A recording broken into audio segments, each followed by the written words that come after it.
today's World Insight with Tian Wei. A world divided over tariffs and sanctions. Does U.S. foreign and trade policy hark back to the Cold War? And four Nobel laureates make sense of world economic shifts. It reminds us what globalization is all about.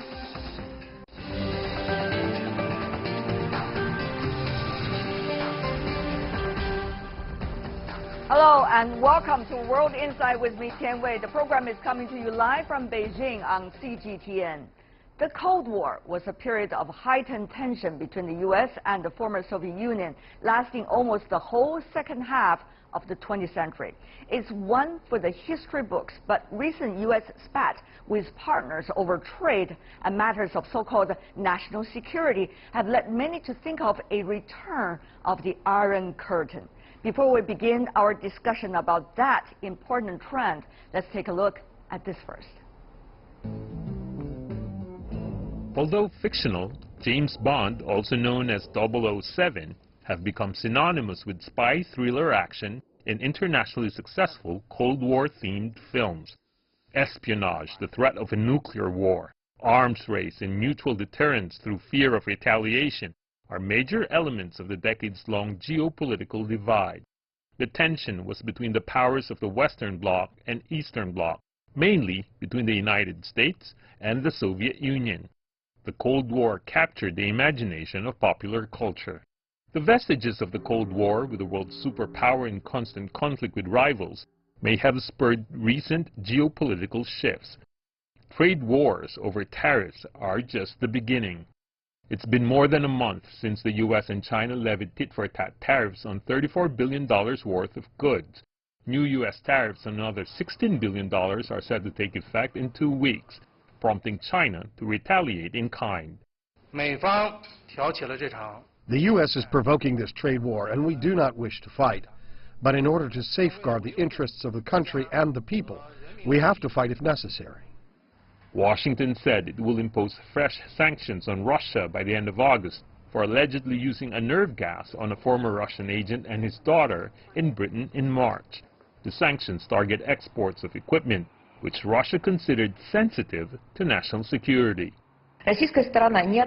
Russia has warned multiple times that using force and using ultimatums when talking with us is futile.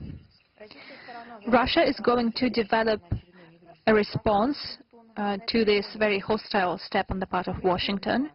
The first round of new U.S. sanctions against Iran went into effect on Tuesday, since President Trump withdrew from the multi-party nuclear agreement earlier this year. He warned that anyone who does business with Iran will not be able to do business with the U.S. Trump and his government are the ones who have rejected negotiations and have turned their back on diplomacy. What he is doing is against the Iranian nation and against the national interest of Iran. Iran is ready for diplomacy if there's honesty in the process. Are those the harbinger of a new Cold War?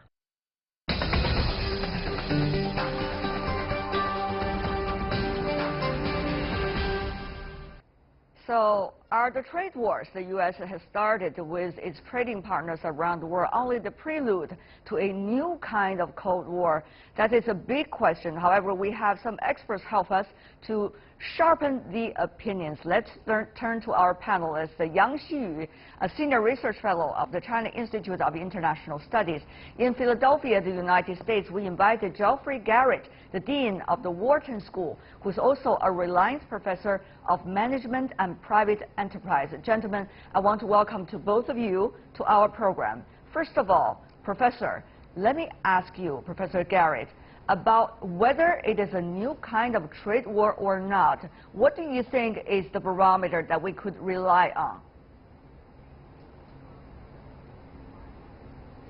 Well, I think when it comes to this topic, we certainly have the first level, which is a concern in the U.S. that's been there for a very long time, that there's an asymmetry in U.S.-China trade. Broadly speaking, the U.S. market is more open to Chinese products than the Chinese market is to American. That's the baseline that's been there for a long time. I think what the Trump administration has added to the equation is the notion that the whole Chinese economy in some sense is unfair, with a real focus on the Made in China 2025 program, and that program, designed to make China a global leader in innovative industry like AI, all the tech sectors, then leads to this concern that technology can be used for national security purposes. So it's certainly not a new Cold War yet, but I think that the trajectory of change in the Trump policy is really quite extreme, because the US government for a long time just said more interactions with China economically are in the interests of both countries. They saw win-win. Trump tends to see win-lose. Mr. Yang, what about that mentality? That seems to be what the Cold War was all about, isn't it? It's about the win-lose. It's about using threat, using propaganda, using all kinds of political tools, just one step short of starting a so-called military war. That was what it's all about during the Cold War. Mr. Yang, what about your thoughts of what is going on right now? Is the trade war the prelude to a new kind of Cold War?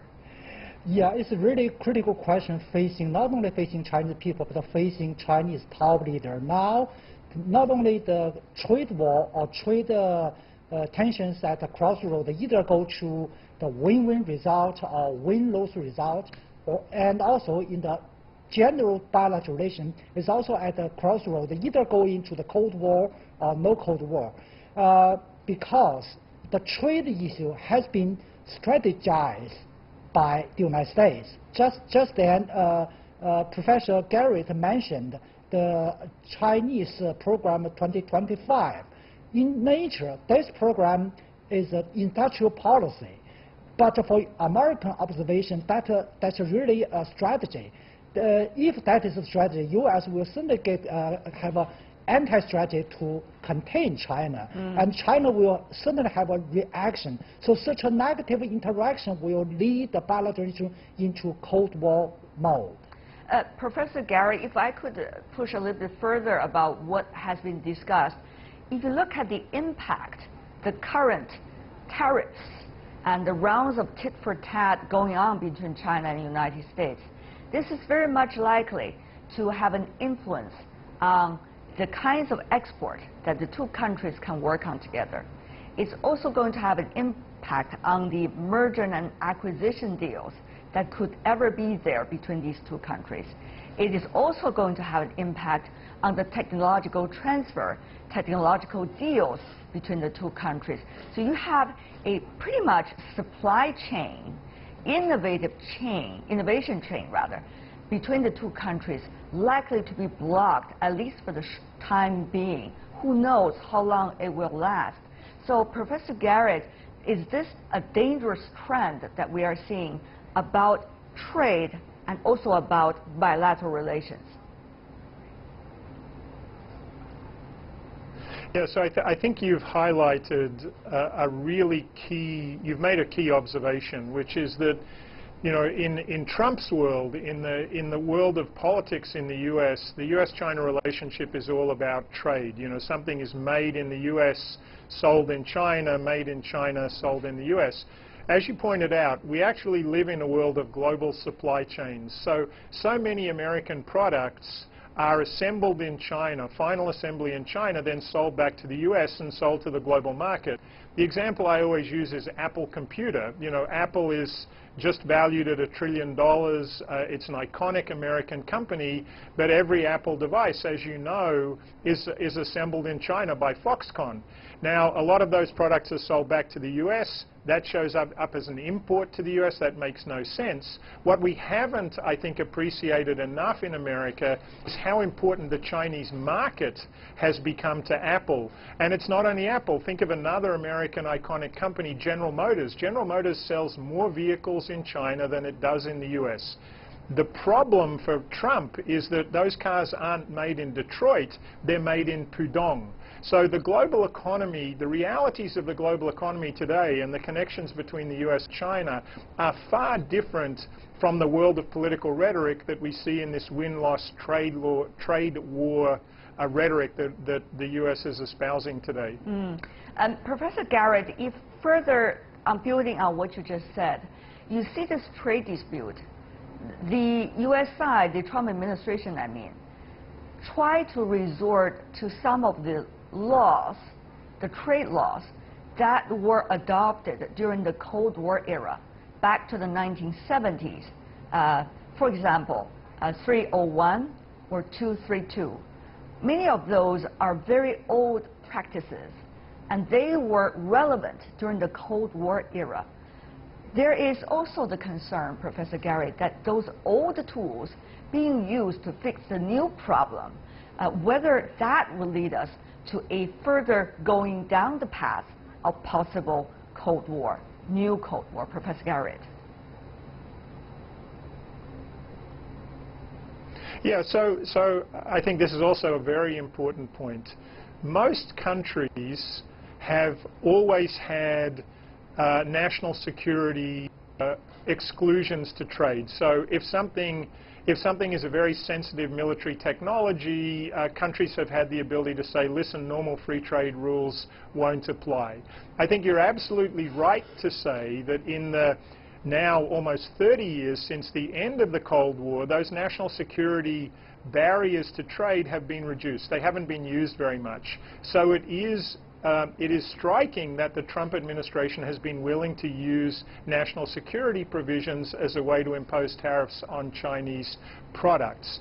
The other thing that I think is distinctive about what the Trump administration is doing is it's using American trade law rather than provisions of the World Trade Organization to prosecute its grievances with China. And I think that China very reasonably could say, listen, a dispute between the US and China should be arbitrated by the World Trade Organization, not in an American domestic environment. But the US has often done this. When it comes to trade disputes, they tend to want to use domestic legislation rather than WTO. Right. Having said that, though, Mr. Yang from China, you see some of the deals, well-known deals, has been blocked, or well-known Chinese companies running into huge problem in the United States as a result of the trade war. ZTE is one thing, highly penalized money-wise, revoke of the operating license temporarily at least, and prohibiting from selling products to the American market, and certainly provide equipment to the American companies. You see almost similar with Huawei. You also see Alibaba, which is a public trading private company, being blocked from doing business with MoneyGram, I mean acquiring MoneyGram in the United States. So you see these one after another cases. This is not just about Chinese companies. It could come to any company in any country if this way of doing things with the Trump administration continues. So Mr. Yang, once again, my question, is this the prelude when it comes to trade now, but really eventually of something like a new Cold War starting with trade? I think now U.S. Trump administration is focusing on high-tech Chinese companies running business or plan to run business in China, in the United States, simply because of the so-called national security. In fact, the disputes between China and the U.S. for China, it's disputes on rules, but for the United States, it's a dispute for their national security. I freshly remember during the BIT bilateral negotiation between U.S. and China, and Chinese delegation complained and argued and asked American delegation, say, just give us a red line, and then we will tell all Chinese companies don't touch the red line. But the answer from the U.S. side is no, it will be case by case. So no transparency, no definite rules, just by case. So basically, I think the U.S. side has been politicalized and strategized Chinese business and investment in with the United States. If that trend becomes a constant policy, I'm afraid that the trend of the bilateral relation will inevitably go into Cold War. We are not being nationalistic here. What we are talking about is a trend that the world is observing very closely, and what it might mean for all of us, the individuals, business communities, and also countries as well. You're watching World Insight with me. The two gentlemen, Mr. Yang, Mr. Garrett, stay with us, and we will be back after this. Watching World Insight, I'm Tian Wei. A new Cold War, question mark. That's what we are talking about and discussing today. We have a studio in Beijing, Mr. Yang Xiyu once again, and also from Philadelphia, Dean Geoffrey Garrett.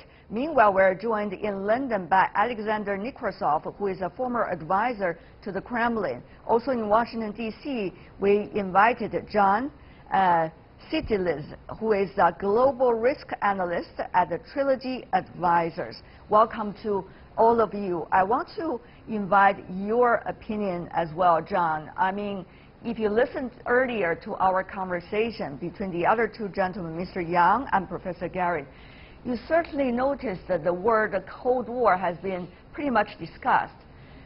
John, you remember very well from Nixon's time on to Bill Clinton and even to George W. Bush, and certainly to some years of Obama administration, engagement with China is one of the most important things. And that has guaranteed the two countries did not run into a Cold War since the 1970s. But the question is the trend that is going on right now really driving the two countries in much faster speed to something like a new Cold War? John. Well, first of all, let's be clear that there continues to be very high-level engagement between the United States and China on a whole range of critical issues. And if nothing else, the effort to denuclearize the Korean Peninsula is foremost among them. And also to try to find a diplomatic, peaceful solution to territorial expansion by China in the South China Sea. But I'm somewhat skeptical of the phrase Cold War because there's really no military aspect to the competition between the United States and China right now. It could develop in the years down the road, but the U.S. military is still the dominant military around the world, and the Cold War dates back to the U.S.-Soviet competition that played out not so much on the economic sphere because the Soviet Union had no economy to speak of, but politically and militarily. This is political and economic competition on a strategic level between the U.S. and China. And so I'm very wary of the phrase Cold War, but it could go down that path depending on the direction the countries take in the next 5 to 15 years. Mr. Yang, you want to respond to your American colleague, what he just said. And meanwhile, of course, we are not talking about the traditional Cold War, which is between China and the former between the United States and the former Soviet Union. At that time, former Soviet Union's economy is not globalized at all, and therefore there's no trade war between the two countries. And yet we are talking about a new trend, whether it started from trade and eventually lead to other places, Mr. Yang. Well, let me put it this way. Firstly, if you ask the question whether or not the Moscow and Washington at that time wanted or planned to pull the relation into Cold War, the answer was clearly no. And now, if you ask whether or not President Xi or President Trump want or plan to pull the bilateral into Cold War, no. But why more people talk about that? Simply because misunderstandings, miscalculations, and misinteractions build up. Now that is the trend. That's why the worrisome is increasing. Not only the trade war, but also, for example, cooperation on North Korea. Originally, that was a positive pillar for the bilateral. Thanks to the cooperation on South China Sea stabilities and denuclearization on Peninsula, currently the bilateral relationship is stable, but the mutual suspicions are increasing. Right. Just 2 days ago, I attended a bilateral closed-door meeting between U.S. and China. Ironically, Chinese began to suspicious about U.S. true intention of the denuclearization. Right. China, some Chinese worried that U.S. will allow North Korea to be nuclearized. So your point is, Mr. Yang, what exactly is your point? Well, I think the mutual suspicions at the strategic level is increasing. That will lead the bilateral relation into the wrong direction. That direction doesn't planned and wanted by both of the capitals. Right. Professor Garrett, even though you're a professor on the management and economic issues, but I would also like to go to you about that because trade is a very important issue here. In the U.S. strategic paper that were put out at the end of last year, China is being termed as, quote, revisionist power, which it meant, as the document indicated, China is here to challenge the U.S.-led international system. But ironically, it is the United States that tries to withdraw from the current, what they consider as the U.S.-led international system. For example, WTO, for example, TPP and some of the other issues. So, Professor Garrett, putting a name out there by the United States already, does it already indicate to the other countries, China particularly, of what Washington wants to do? I mean, just fairly from an academic perspective from you, sir. Yeah, so look, I think again we have an escalation in the Trump administration's thinking, and let me describe it like this. All right. So they say, listen, we've been losing on trade with China, but that's not the most important thing. We also think that the entire Chinese model of development, let's call it industrial policy, is unfair. And because China is now so focused on cutting-edge technology, that's not only an economic threat to the U.S., it's potentially a national security threat. Then the last element is the one that you added. They also have said in the national security strategy that China is a revisionist power that wants to change the world order. So what I would say about that is that there are themes that have been in the U.S. before, but on most dimensions, Trump has just turned up the dial to a very high level, to a point where we don't focus on win-win, we focus on win-loss. And I think that's the wrong trajectory. The question is this just a temporary bargaining move by the U.S., or is it a longer change in strategic orientation? I don't think we know the answer to that question yet. Not yet, sir. Mr. Stylianides, therefore I go to you. You do hear not only strategic terms coming from the current administration about how they see China, particularly in the near future, but you also hear, for example, from the recent Trump meets the business leader meeting, that President Trump, unfortunately, as the President of the United States, termed, quote, almost every Chinese student in the United States is a spy, end of quote. That is unfortunate, I have to say, as a president to say something like that. But it does add to the so-called propaganda that is going on in some countries about the potential of the two countries' relations. So, Mr. Stylianides, of course, Washington is not represented by Trump alone. But the question is, what about that trend? How dangerous, and how can we do to prevent it from further escalation? Mr. Stylianides. President Trump's comments obviously reflect his own personal observations culled over the decades, but I do believe there's a larger and growing skepticism among Washington institutions, many lawmakers, many heads of policy institutes, and other opinion leaders. There's a growing level of unease about the U.S.-China relationship and the direction in which China may be headed. And I think much of this plays out in the context of, as was mentioned before by your other panelists, China's activities since entering the World Trade Organization, largely at the behest of U.S. presidents, Bill Clinton and then George W. Bush, and that China has been operating in the WTO in a manner outside of what had been expected in Washington and from other WTO leaders, and that the playing field has been unleveled to China's advantage over the last 20 years, and China moving forward between one belt, one road, with the Made in China 2025 policy, which has made many people in the West very uneasy about the very ambitious goals that China has laid out, I think is leading to a growing skepticism that goes beyond just President Trump. All right.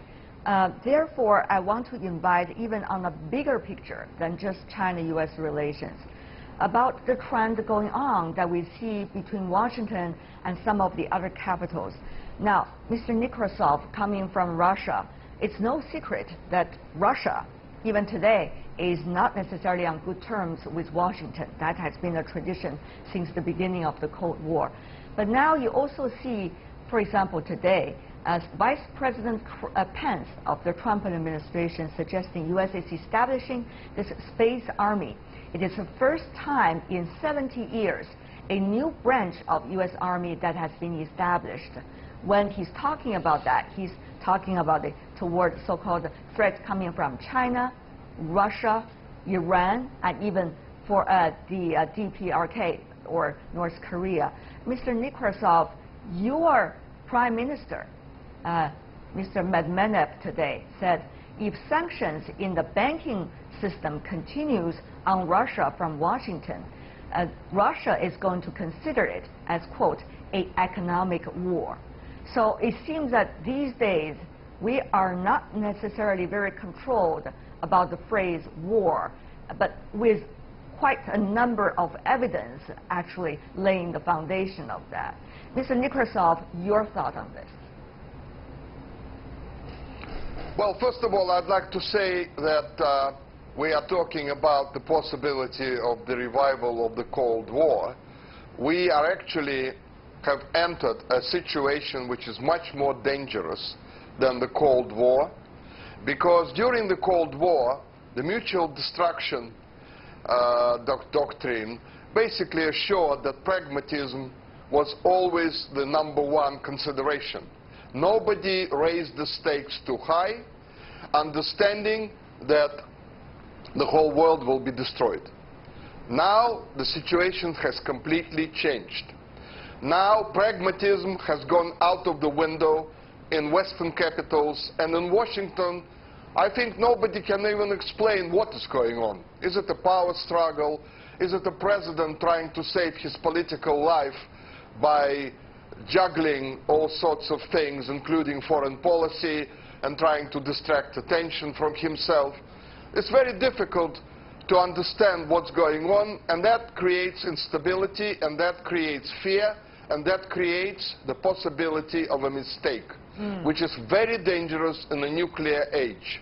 All right. That is why I think that this is a much more dangerous situation. I think also we must understand the Western economies have been grotesquely mismanaged for the past 30 years. They have built basically a non-existent economy. You know, we have the financial markets that operate completely differently from the proper real economy. And this is a virtual economy. This is a road to self-destruction. And that is why this virtual economy is leading them to the most absurd political policies, you know, foreign policies and military policies. Very dangerous time. Let's just put, understand your point. Let's just put some of the big words aside. Professor Gary, I understand you have to go in a few minutes. Maybe your final thought before you go, and then I'll go to the other panelists once again. Yeah, go ahead. Yeah, I think, you know, my very big picture is that there's been incredible continuity certainly in America's grand strategy for 60 years, 70 years.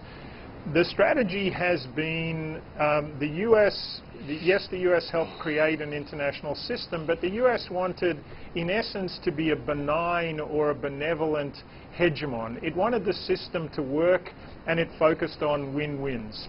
What the Trump administration is saying is the system hasn't worked for us. We haven't done as well as others. It's now time for us to rebalance that. And it's a changing mindset. The win-win mindset is an economics one, and I think that has been the dominant mode of thinking. The win-loss one is more dangerous, I think, because it's about geopolitics, and it brings into, instead of focusing on cooperation, it talks about competition and conflict. And I think that is a dangerous thing. I just don't know that I would call it a complete reorientation of U.S. strategy yet. Okay, thank you so much, Professor Garrett. And for the other panelists, I want to invite your final thoughts on this grand discussion we are having today. I'm sure that topic will continue for months and probably years. Mr. Stylianides, would you like to go ahead also? Yeah, I think when we talk about the period of U.S. benign hegemony that the Dean just mentioned since the end of World War II, let's keep in mind that these were institutions that were created in the wake of the defeat of Nazi Germany and Japanese militarism that almost seems ancient by today's leaps and bounds. And what we really have had is a failure in the United States to rethink a global strategy since the collapse of the Soviet Union and the natural rise of China and the resurgent rise of Russia, and we're still adjusting to the rise of these two other great powers. And this is going to be a question we'll be dealing with for many years to come in Washington and in world capitals. Thank you, sir. And last but not least, for you, Mr. Nekrasov and Mr. Yang, very briefly for both of you, please. Mr. Nekrasov, your final thought. Well, as I said, the situation has become dangerous, and unfortunately, I think the Western nations don't really have a clear policy of how to move forwards and how to reform their economies, and that is why we will be seeing even more tension, even more problems. And the only thing I see now is happening in a positive way if China and Russia become closer and closer and will be able to somehow stand off and stand against America. I see. Because I don't see any other way to balance the world. I see. That's your thought. Mr. Yang, final word. Yep. We are at a historical choice between win-win or win-lose. If any of the parties is determined to defeat the other parties, then we will go into strategic confrontation. If we go win-win, then we can avoid the Cold War. Thank you so much for the three of you, and certainly our earlier speakers as well. Really appreciate it for your thoughts on this important issue. You're watching World Insight with me, still to come on our program. And 4 Nobel laureates make sense of world economic shifts. They remind us what globalization is all about right after this break. Welcome back. You're still watching World Insight with me, Tian Wei. The program is coming to you Monday to Friday on CGTN. It's not what you look at that matters. It is what you see. That is a quote coming from philosopher Henry David Thoreau. It's a reminder to look deeper beneath the surface of the many debates going on in the world today. Picking the brains of some of the world's most brilliant minds might help. That's why we are looking back at our conversations with 4 Nobel laureates in economics.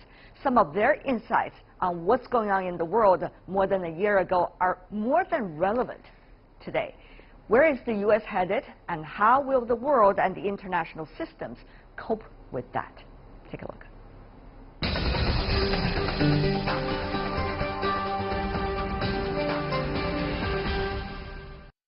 And I'm very honored to have 4 Nobel Prize in economics sitting here with me, certainly lightening up our studio.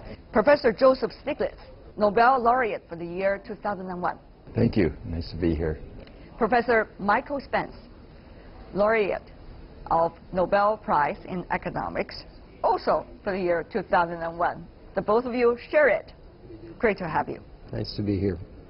Professor Christopher Pistorius, he taught me how to pronounce his name, for the year 2010, the latest among you all. And last but certainly not least, Professor Edmund Phelps for the year 2006.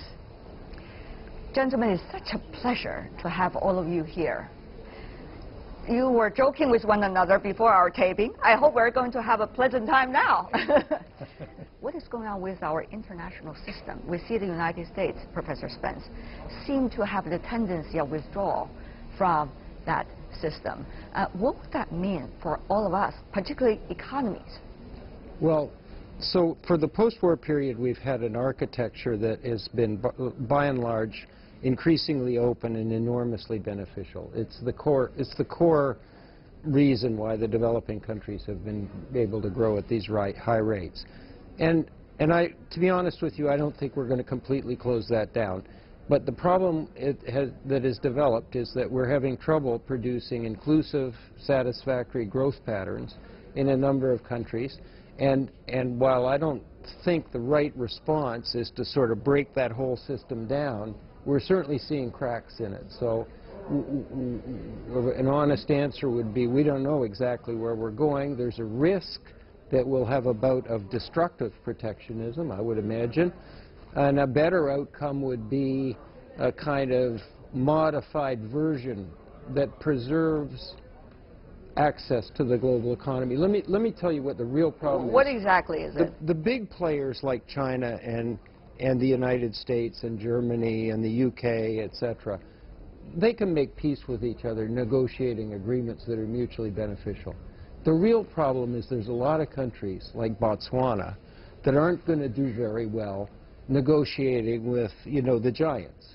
And so what China has said, the president has said clearly, is we, and hopefully others, are going to be a sponsor of a system that creates this access and umbrella for this wide range of developing countries. China was originally saying, the president, the word himself, he said want to be a reformer and supporter of the existing system. But there has to be reform and support at the same time. Yeah, let me just re-emphasize what Mike said, which is we have created what is called a rules-based system. And what that means is Botswana is subjected to the same rules that China or Germany is. And China and Germany cannot be equal to one another either. Yeah, and in the law of the jungle, the guys who have more power get more for themselves, and that's totally destructive. It will create more discontents, and I think the global system will not work well. The good news, I mean, be an optimist for a moment. We created internationally a whole set of institutions like the World Bank, the IMF, the WTO. They're imperfect, but they are actually, given the diversity of countries, impressive. I've been a very big critic of some of the ways they've operated. They could not have been created without the support of the United States, but now that they're there, I think that they're strong enough to withstand a withdrawal from the United States. That's at least the optimistic note, and that the others will realize the importance of this rules-based system and will fill in the gap with an even greater commitment to make it work and reform it. And before we go, I do want to have one sentence from every one of you telling us exactly what is the logic of our world today. Where are we going? Professor Stiglitz, one sentence if you can, not a dissertation. We are on the brink of a new world order. As simple as that. And the question is, where do we go from here? What kind of a world order is going to be? And you, Professor Spence? It's not dissimilar from what Joe said. I think we are now experiencing very powerful centrifugal forces within our societies and economies and globally, and we are at a kind of inflection point where we could get considerable chaos, or we could come together and sort of fight these centrifugal forces and put the system back together. Certainly, we would love to choose the second one. Yes. Professor Pizarro? Well, I'll take it up exactly from that point. That's exactly what's needed. And I have to say that my biggest concern is that I don't really trust the political leaders we have now in the major Western countries, that they would be able to carry that through to everyone's benefit. I wish they would delegate some of that to the expert institutions that we have built, because just think of who is in charge of our countries that could influence this idea. I don't think they have this broad vision to see where we're going. Even within the European Union, we don't have anyone of the founding fathers who had this vision of several years ahead, and how can we do the best for this continent. And when you put that against the United States with its current leadership, you get even more concerned. A new wave of innovations has wiped out good jobs, created a lot of meaningless jobs.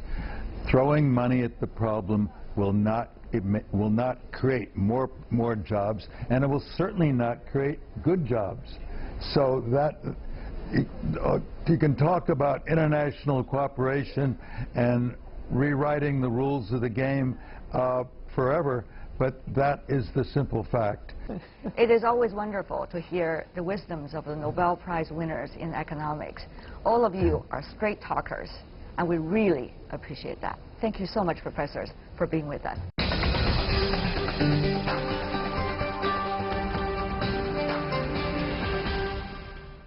And that is all the time we have for today. If you'd like to see more, try to find us World Insight CGTN into your search engine or check out our YouTube channel. You can also follow us on Twitter, Facebook, and Sina Weibo. From me, Tian Wei, and everyone on the World Insight team, thanks for watching. Tune in again next time for insights across China and around the world. The weekend is up. Have a great one, everyone.